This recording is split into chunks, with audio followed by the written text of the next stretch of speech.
Olá, amigos do Logos Apologética, tudo bem?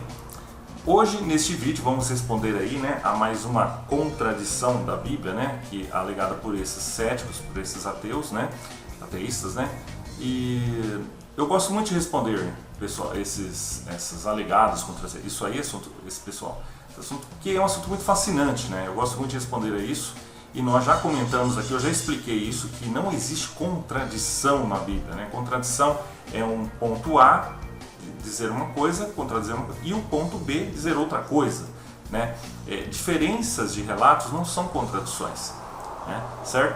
Então nós estamos aqui, no artigo do Logos. Eu gosto aqui muito desse esquema, pessoal, de mostrar o artigo do Logos, porque se vocês têm acesso também, acessem um blog lá também, certo, pessoal? Peço que vocês sempre acessem o blog, tá? Comentem o que vocês escreverem, certo? Desde já peço que vocês curtam o vídeo, inscrevam-se no canal e compartilhem, certo? Para que mais pessoas aí sejam bem informadas e não caiam esse engano desses canais que ficam alegando essas coisas simplistas, contra a Bíblia e pondo dúvidas aí, certo? Nosso objetivo aqui é esclarecer, certo? Então nós estamos aqui, detonando a contradição da prisão de João Batista, Esse aqui é o Sky Kund, aquele canal do Contradições da Bíblia, e aqui ele alegam, em mais uma detonada, esses vídeos de ateístas alegando contradições da Bíblia, só não encontram neles mesmos, Dessa feita, vamos ao vídeo, Então eu gosto de postar o vídeo aqui, pessoal, não gosto de promover esses canais, mas eu acho que é essencial dar uma resposta, Porque é interessante, apesar de que em alguns aspectos esses canais são meio antirreligiosos, mas eles postam algumas coisas que precisam ser respondidas, certo, pessoal? Então aqui, basicamente o sujeito alega que em Marcos 1,14 afirma que João Batista foi preso antes de Jesus voltar para a Galiléia, recrutar seus primeiros discípulos em Cafarnaum e então começaram o seu ministério, certo? Em Mateus 4,12 diz: quando ele soube que João tinha sido preso, partiu para a Galiléia. Do versículo 11 para esse versículo, o relato de Mateus pula cerca de um ano. É importante notar isso. Certo? Nesse período aconteceram os eventos registrados em João 29 a 4:3. Prestem bem atenção nisso aqui, pessoal. Então, uma cronologia. Claro, é preciso entender a forma como a Bíblia descreve ali no caso. Certo? O relato de João também acrescenta que, enquanto Jesus viajou da Judéia para a Galiléia, ele passou por Samaria, onde conversou com uma mulher samaritana ao lado de um poço perto de Sicar. Veja como Lucas 3:19 e 20 diz, Foi ele literalmente entregue. É possível que os líderes judeus, com ciúmes da popularidade de João entre o povo, tenham consentido com o plano de aprisioná-lo. Assim eles poderiam se livrar do profeta sem que as pessoas os considerassem responsáveis. O fato de que o Sinédrio acusou Jesus publicamente por volta dessa mesma época indica uma relação próxima entre os dois eventos. Assim, a ameaça do Sinédrio após a cura em Betesda, sem dúvida tinha a intenção de intimidar Jesus para que desistisse do seu trabalho público. João foi preso por cerca de um ano, mais ou menos desde a época da Páscoa, em 29, depois de Cristo, até a mesma época do ano seguinte. Veja lá em Lucas 3:19 e 20. A estranha cronologia dessa passagem, em 3:22, Jesus vai para a Judéia, enquanto em 3:1-21 já estava em Jerusalém, e o fato de que o versículo 31 a 36, os versículos, 36, é em grande parte uma repetição dos versículos 13 ao 21, não são necessariamente sinais de deslocamento do texto. A cronologia ocupa um lugar secundário nas visões teológicas de João. Lembrando, pessoal, que Lucas era um historiador de qualidade. A gente vê ali, que apesar que os céticos tentam desacreditar, mas Lucas era assim, outros historiadores modernos classificam Lucas como um excelente historiador. Então ele consultou testemunhas, certo, pessoal? Então, com respaldo, certo? Em vez disso, parece que o evangelista comparou duas narrativas sobre o mesmo tema, cada uma seguida por uma meditação semelhante. O tema continua a ser uma substituição das instituições do judaísmo por Jesus, especificamente através do batismo cristão. É por isso que está claro que o ministério de Nosso Senhor não começou com a prisão de João, embora, se não fosse por isso, teríamos tirado essa conclusão de Mateus 4:12 e a palavra expressa de Marcos. Vamos citar outro exemplo. Então aqui é outro exemplo, tá, pessoal? Mateus 20, 29 e Marcos 10 falam de Jesus curar o mendigo cego Bartimeu quando Jesus saiu de Jericó. Mas Lucas 18, 35 relata o evento como ocorrido quando Jesus entrava em Jericó. Como se pode explicar essa contradição? Antes disso, pessoal, recomendo que vocês adquiram aqui esse manual, tá? Manual Bíblico das Questões Difíceis e Polêmicas da Bíblia, por esse link aqui. Tem mais de 250 respostas, pessoal, a questões e dúvidas bíblicas. É extremamente recomendável, certo, pessoal? Sempre adquiram aqui, ó, por esse link aqui, pelo link aqui na descrição, certo? Aqui, ó, o livro Archaeology and Bible History, né, a Arqueologia e História Bíblica, de Joseph Free, faz uma sugestão interessante sobre esse assunto na página 225. Pouco antes do Senhor encontrar Zaqueu em Jericó, ele curou o cego na mesma vizinhança. Em Mateus diz que essa cura se deu quando Jesus saiu de Jericó, enquanto que em Lucas há a indicação de que isso aconteceu em caminho a Jericó.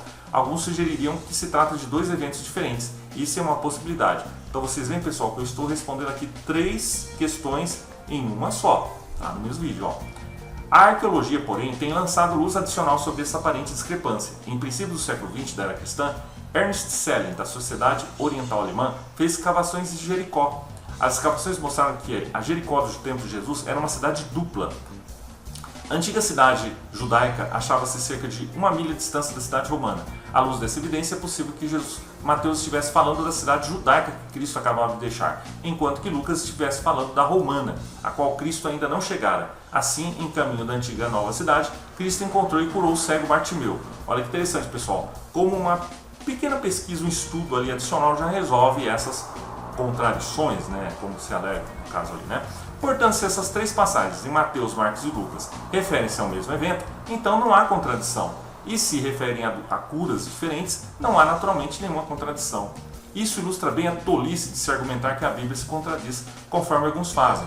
Um conhecimento completo dos fatos acerca dos tempos em que os eventos ocorreram esclarece o que parece ser contradição ao ser considerado séculos depois e sem um conhecimento completo do fundo histórico. Também essas aparentes contradições provam que não houve conluio entre os diversos escritores da Bíblia ou os copistas dos manuscritos. Aparentemente, contradições tão óbvias como a acima não ocorreriam certamente. O fato de que se encontram tais aparentes contradições na Bíblia prova que não houve conluio entre seus escritores e que ao se trazerem à luz todos os fatos, até as aparentes contradições aparecem. Então vocês veem aqui, pessoal, como é bom ler o artigo, né? Responde tudo. Muitas pessoas só veem vídeos simplistas ali na internet e caem nessas coisas que eles falam. Vejam aqui a resposta, né? Depois, aos 3 minutos e 40, ele alega que a explicação cristã sobre os apóstolos é incoerente. Ou seja, quando Jesus chamou os primeiros apóstolos. Algum tempo atrás, o Senhor escreveu aos nossos, aquele caso que falou para mim, perguntando como resolver a questão que os céticos ocasionalmente levantam sobre quando Jesus chamou os primeiros apóstolos. Supostamente, a versão de João sobre o chamado contradiz os relatos dos sinoptistas, né, que são os evangelhos sinóticos, né, que são Mateus, Lucas, né, Marcos. Ali no caso. De acordo com João, 2 discípulos, um dos quais era André, estava seguindo João Batista. Então, depois de ouvir Jesus, o Cordeiro de Deus, eles o seguiram e permaneceram com ele naquele dia. André também trouxe seu irmão Pedro para encontrar Jesus nessa época. Mateus, Marcos e Lucas indicam, entretanto, que Jesus chamou Pedro, André, Tiago e João enquanto eles estavam pescando no Mar da Galileia. Esses relatos contraditórios sobre o chamado de Cristo aos apóstolos, esses são relatos, né? Esses relatos são contraditórios sobre o chamado de Cristo aos apóstolos, ou há alguma explicação racional para essas diferenças? A razão para as disparidades nessas histórias não é porque elas são contraditórias, né? Mas porque João está descrevendo um incidente totalmente separado daquele que os sinoptistas descrevem. João coloca André, Pedro e discípulos sem nome, que muito provavelmente era o próprio João, na Judéia, enquanto os sinoptistas descrevem o evento que ocorreu em Galiléia. Além do mais, o chamado para que Pedro, André, Tiago e João se tornassem pescadores de homens, ou seja, apóstolos, no sinótico está ausente João 1. Como Lutero observou, o tema de João não é o chamado dos apóstolos para o ofício. Há uma associação incompatível com Cristo. Reconhece o Messias e se ligam a ele espontaneamente. Nos sinóticos, os discípulos foram claramente chamados para começar uma vida de serviço como apóstolos. Pelo menos duas outras diferenças nesses relatos são evidentes.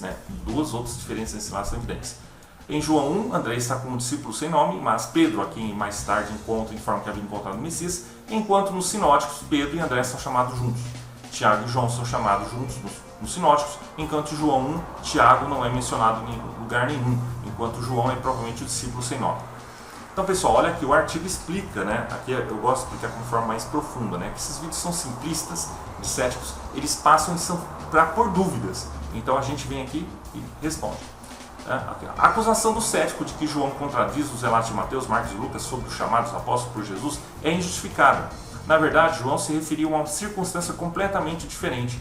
João registra o primeiro encontro de Pedro e André com Cristo. Os sinóticos, porém, testificam de um encontro posterior, enquanto Jesus os chamou no mar da Galileia para se tornarem pescadores de homens. Mais uma vez, o problema não é com os escritores da Bíblia, mas com o crítico da Bíblia.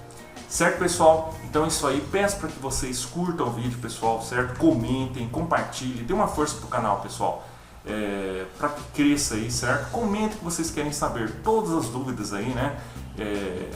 Teológicas, bíblicas e outras aí eu respondo, certo? Deixe aqui nos comentários. E eu recomendo sempre para vocês aqui, né, nossos cursos, os produtos da Universidade da Bíblia, também nosso parceiro aqui, tá? É interdenominacional. Vocês podem ver aqui o combo acadêmico da Universidade da Bíblia. Tem todas as informações para vocês se formar, todas também essas informações para vocês responderem, né, dar uma resposta aos críticos do cristianismo, certo? Isso é muito importante. Certo, pessoal? É isso aí, um abraço e até mais.